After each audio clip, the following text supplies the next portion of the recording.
नमस्कार भाई दोस्तों। 15 जनवरी को तो नाटो की मीटिंग हुई थी। नाटो के अहम सदस्यों की मीटिंग हुई थी जिसमें सिखों के बारे में नए नए कानून बनाने का वो किया गया था। अमेरिका ने कानून ही पास कर दिया और ट्रम्प साहब ने जो सिख आगू होते हैं उनके साथ व्हाइट हाउस में मीटिंग की, बुला के वहां पे उनसे बातचीत की कि हम आपके लिए क्या कर सकते हैं। आपको पूरी डिटेल में बताएंगे, थोड़ा सुनते जाना। चलिए को जो नाटो ने बोल दिया, जो सिखों के ऊपर अत्याचार होते हैं देश में विदेश में, उन सब का संज्ञान लिया जाएगा। तो अमेरिका सबको पता था डोंटू साहब तो मानेंगे नहीं, वो और 4 कदम आगे निकल के उन्होंने कानून ही बना दिया और संसद के अंदर वो मता पास हो गया। पास हो गया, कमाल की बात है, सर्वसम्मति से पास होया है। रोक लगवाने की तो बड़ी कोशिश की गई थी। अब हमें एक चीज का कंफर्म यकीन हो गया है, अब मोगली जी नहीं जाएंगे भाई। भले ही मोगली का इनविटेशन आया हो, अमेरिका नहीं जाएंगे, टेबल टॉक हो जाएगा वहां पे। लेकिन पहले जो अमेरिका में कानून होया है उसके बाद व्हाइट हाउस में क्या बात हुई शिकागो के साथ, वो भी आपको सुनाएंगे, बताएंगे। पहले तो सुनिए, दुनिया के सिखों के लिए बहुत बड़ी खबर। सिखों की रक्षा के लिए ऐतिहासिक कदम अमेरिका ने उठाया है। अमेरिकी इतिहास में यहूदियों के नरसंहार के बाद सिखों के खिलाफ अंतरराष्ट्रीय दमन को रोकने के लिए आज अमेरिका संसद में दोनों पक्षों द्वारा संयुक्त विधेयक पेश किया गया। वो विधेयक क्या, सुन लो अभी। वॉशिंगटन, 21 जनवरी 2026, आज कांग्रेस डेविड व्लादिमीर व्लादिमीर सीए टूटू ने कांग्रेसी जोश गोटेमर गोटेमर है NJ-05 के साथ सिख अमेरिकी भेदभाव विरोधी अधिनियम पेश किया। विधेयक जो दोनों पक्षों द्वारा सहमत है, न्याय विभाग DOJ के तहत एक सिख विरोधी भेदभाव कार्यबल की स्थापना करेगा जिसके लिए सिख समुदाय के साथ मिलकर काम करना अनिवार्य होगा। अब सिखों से बातचीत करनी अनिवार्य हो चुकी है। न्याय विभाग ने सिखों के खिलाफ हिंसा और विदेशी धरती से अंतरराष्ट्रीय दमन को रोकने के लिए बड़े सार्थक और ऐतिहासिक कदम उठाए। यहां उल्लेख है कि कैलिफोर्निया विधानसभा और सीनेट ने सर्वसम्मति से सिख अधिकारों के लिए एक विधेयक पारित करने के बाद राज्यपाल ने इसे पलटने के लिए अपनी वीटो शक्ति का इस्तेमाल किया। किस प्रमुख अमेरिकी राजनेता ने कड़ी निंदा करते हुए अमेरिका के मौलिक अधिकारों और सिद्धांतों का उल्लंघन बताया गया। आज पेश किया गया बिल पारित होने के बाद पूरे अमेरिका में लागू होगा, जिसका असर पूरी दुनिया पर होगा। पूरी दुनिया पर होगा इसका असर। यह विधेयक पास हो चुका है। आपको दोनों सांसद साहब भी दिखा देंगे, देख लेना। अब इसके ऊपर क्या आता है, बड़ा अच्छी चीज जो है, क्या भारत सरकार को आधिकारिक तौर पर इस संबंध में सख्त बयान कार्य नहीं करना चाहिए?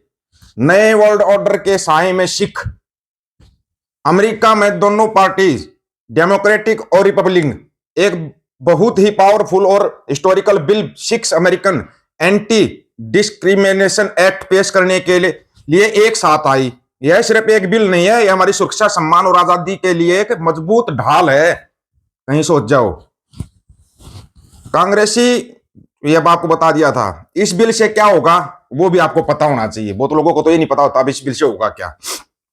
US department of justice DOJ के तहत एक anti Sikh and discrimination task force बनाई जाएगी जो एंटी सिख नफरत को रोकने के लिए लड़ेगी। एंटी सिख नफरत की एक ऑफिशियल फेडरल परिभाषा बनाई जाएगी ताकि हर जुर्म को ठीक से रिकॉर्ड किया जा सके और सजा दी जा सके। स्कूलों और पुलिस और यूनिवर्सिटी में सिखों के खिलाफ भेदभाव के खिलाफ एजुकेशन प्रोग्राम चलाए जाएंगे। लोगों को हमारे इतिहास और धर्म के बारे में बताया जाएगा। सिखों के खिलाफ होने वाले क्राइम की रिपोर्ट हर साल कांग्रेस को देनी होगी, कुछ भी छिपाया नहीं जाएगा। सिख कम्युनिटी के साथ और करीबी सहयोग, हमारी आवाज सुनी जाएगी और असली काम किया जाएगा। इंटरनेशनल दबाव और हिंसा को रोकने के लिए भी कड़े कदम। याद रखें, सिख अमेरिका में तीसरे सबसे ज्यादा टारगेट किए जाने वाले धार्मिक ग्रुप में से एक है। 2025 में 153 हमले। लेकिन अभी के लिए बस इतना ही। इस बिल के पास होने से हमारे बच्चों, भाई बहनों, माता पिता सभी को पगड़ी पहनकर आजादी से घूमने का अधिकार होगा। Sikh coalition, Sikh youth alliance, SALDF, United Sikh जैसे संगठनों पूरा रिपोर्ट दे रहे हैं और कह रहे हैं यह एक ऐतिहासिक कदम है। अब उनके साथ बातचीत क्या हुई, वो बातचीत सुनानी बहुत जरूरी है। जो अंदर हुई है, उसके अंदर बातचीत हुई है, वो बात सुनना थोड़ा एक बार, तब आपको पता लगेगा। ठीक है ना?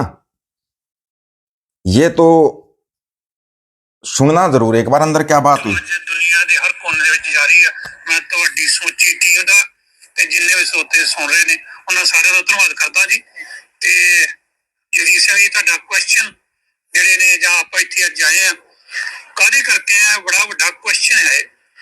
ਉਹ ਇਸੇ ਕਰਕੇ ਹੈ ਵੀ ਆਪਾਂ ਟਰੰਪ ਸਰਕਾਰ ਜਿਹੜੀ ਆ ਇੱਥੋਂ ਦੀ ਮੈਨੇਜਮੈਂਟ ਜਿਹੜੀ ਕਰਦੀ ਆ, ਆਪਾਂ ਉਹਨਾਂ ਨੂੰ ਅੱਜ ਮਿਲਣ ਵਾਸਤੇ ਆਏ ਆ ਤੇ ਉਹਨਾਂ ਦੇ ਨਾਲ ਬੈਠ ਕੇ ਗੱਲਬਾਤ ਹੋਈ ਆ। ਅਚਾਨਕ ਸੱਦਾ ਹੋਣਾ ਬੜੀ ਵੱਡੀ ਗੱਲ ਹੁੰਦੀ ਆ, ਕਿਉਂਕਿ ਜਿਹੜੇ ਪਿਛਲੇ ਪਾਸੇ ਸਾਡੇ ਇੱਥੇ ਕਾਨੂੰਨ ਬਣਦੇ ਨੇ, ਇੱਥੇ ਕੰਟਰੀ ਬਣਦੇ ਨੇ, ਇੱਥੋਂ ਹੀ ਕੰਟਰੀ ਤੋੜੇ ਜਾਂਦੇ ਨੇ। ਇਸ ਕਰਕੇ ਆਪਾਂ ਅੱਜ ਇੱਥੇ ਆਏ ਆ। ਪੂਰੀਆਂ ਗੱਲਾਂ ਬਾਤਾਂ ਜਦੋਂ ਆਪਾਂ ਅੰਦਰ ਜਾਵਾਂਗੇ, ਬੈਠ ਕੇ ਗੱਲਬਾਤ ਹੋਏਗੀ ਤੇ ਉਦੋਂ ਤੁਹਾਡੇ ਸਾਰਿਆਂ ਦੇ ਸਾਹਮਣੇ ਜਿਹੜੀ ਆ ਉਹ ਹਰ ਚੀਜ਼ ਜਿਹੜੀ ਆ ਉਹ ਰੱਖੀ ਜਾਏਗੀ। ਮੈਂ ਸਮਝਦਾ ਜਦੋਂ 26 ਜਨਵਰੀ ਆ ਰਹੀ ਆ, ਜਿਹਦੇ ਕਰਕੇ ਭਾਰਤ ਆਪਣੀਆਂ ਖੁਸ਼ੀਆਂ ਮਨਾ ਰਿਹਾ, ਪਰ ਸਿੱਖ ਜਿਹੜੇ ਨੇ ਉਹ ਪਿਛਲੇ 77 ਸਾਲਾਂ ਤੋਂ ਇੱਕ ਗੁਲਾਮੀ ਤੋਂ ਨਿਕਲ ਕੇ ਭਾਰਤ ਦੀ ਗੁਲਾਮੀ ਦੇ ਅੰਦਰ ਜਿਹੜੇ ਉਹ ਆ ਗਏ ਨੇ ਤੇ ਆਪਣੀ ਜੱਦੋਜਹਿਦ ਜਿਹੜੀ ਆ ਉਹ ਪਿਛਲੇ 77 ਸਾਲ ਤੋਂ ਜਿਹੜੀ ਆ ਉਹ ਲਗਾਤਾਰ ਲਾਗੂ ਜਿਹੜੀ ਆ ਸਿੱਖ ਕੌਮ ਜਿਹੜੀ ਸਟਰਗਲ ਕਰਕੇ ਉਹਨੂੰ ਆਪਣੀ ਹੋਂਦ ਨੂੰ ਬਰਕਰਾਰ ਰੱਖਣ ਵਾਸਤੇ संविधान की धारा 25(b) हाँ जी, क्या कहोगे अब आप लोग? नया कानून भी बन गया, सिख आगू भी एकदम से हैरान रह गए, भाई हमारे को कैसे बुलाया है। डोंटू साहब का मैसेज आया, हमारे को बुलाया है। मैसेज तो किसी और के लिए भी आया हुआ है भाई। मोगली जाएगा या नहीं जाएगा, पहले तो ये बताओ मेरे को। मेरे को तो नहीं लगता मोगली जाएगा। और पाकिस्तान वाले को बुला के कौन सा वो ये करेगा कि भाई उसको प्रसाद देता है, वो पक्का प्रसाद देता है व्हाइट हाउस में बुला के, ऐसे नहीं करता वो तो यूक्रेन वाला था ज़ेलेंस्की जो जवाब दे के निकल गया। जवाब दे के निकल गया तो यूक्रेन का दूर से जो ये गाजा पीस सबमिट जो बनाया जा रहा है, बोर्ड बनाया जा रहा है, रशिया ने भी समर्थन कर दिया भाई, रशिया ने भी समर्थन कर दिया। अब मेरे को नहीं लगता भाई जाने का कोई फायदा होगा। कहीं ये ना हो कि मोगली हाथ में एक पर्चा लेके आइए देखो, और जो तुम ये गुरदासपुर और इसको जेंड कैम्प मिलाने की सोच रहे हो, इस सोच को यहीं पर रोक लो। बाकी ये लोग अंदर खाते इनको मिला चुके हैं, दोनों डिस्ट्रिक्टों को जेंड कैम्प मिलाने की सोच रहे हैं। ये जितना हो सकता है उतना तोड़ने की कोशिश करेंगे पंजाब की, लेकिन हमें पूरा संयुक्त पंजाब चाहिए। कर दो जेंड के में, जेंड के वापिस फिर संयुक्त पंजाब में शामिल नहीं हो जाएगा। ये कभी सोचा नहीं क्या? अभी वहां से आएंगे आदेश, यहाँ से नहीं, आदेश आएंगे अमेरिका से। हाँ भाई, डोंटू साहब लिख के देगा, हाँ भाई चलो ठीक है, ये था न्यू वर्ल्ड ऑर्डर और ऐसे ऐसे ये नया देश बन गया है। फिर क्या करोगे? है किसी के पास कोई?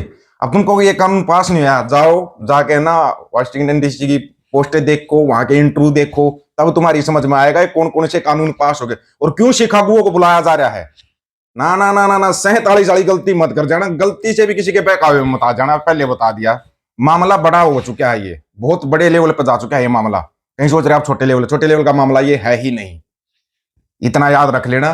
क्योंकि और जाके देखो, हमने तो वैसे पोस्ट लिख कर डाली थी, उसी पर तुम्हारे चुल मची हुई है। नहीं, ये नहीं हो सकता। होया मेरे भाई, सिखों के लिए स्पेशल कानून पास हो गया, नाटो ने भी कर दिया, अमेरिका ने भी कर दिया, कनाडा में तो पहले ही था। और कनाडा के पीएम साहब ने खुद बोला है खड़ा होके, मारा कॉर्नी साहब ने, जस्टिन ट्रूडो साहब तो अपना रोड पर घूम रहे मस्ती में। ये होता है, अगले ने कोई गलत काम निकले इसलिए अपने देश के अंदर रोड के ऊपर घूमता है, भले ही पूर्व प्रधानमंत्री है। यहाँ पे ऐसा हो सकता है क्या? आप लोगों की क्या राय है भाई? डोंटू साहब इतनी मेहरबानी कैसे कर रहा है सिखों पे? अपनी राय रखना फिर इंतजार रहेगा सभी साथियों को। राम राम, नमस्कार, आदाब, सत श्री अकाल। वीडियो को ज्यादा से ज्यादा शेयर, चैनल को सब्सक्राइब, बेल आइकन को जरूर दबाना दोस्तों। ऑफिशियल दीपक और यूट्यूब चैनल बात और सच की करेंगे, अब सच की बात हम करेंगे। वीडियो को शेयर करने की जिम्मेवारी आप लोगों की है। गज के आंखों, वाहिगुरु जी का खालसा, वाहिगुरु जी की फतेह।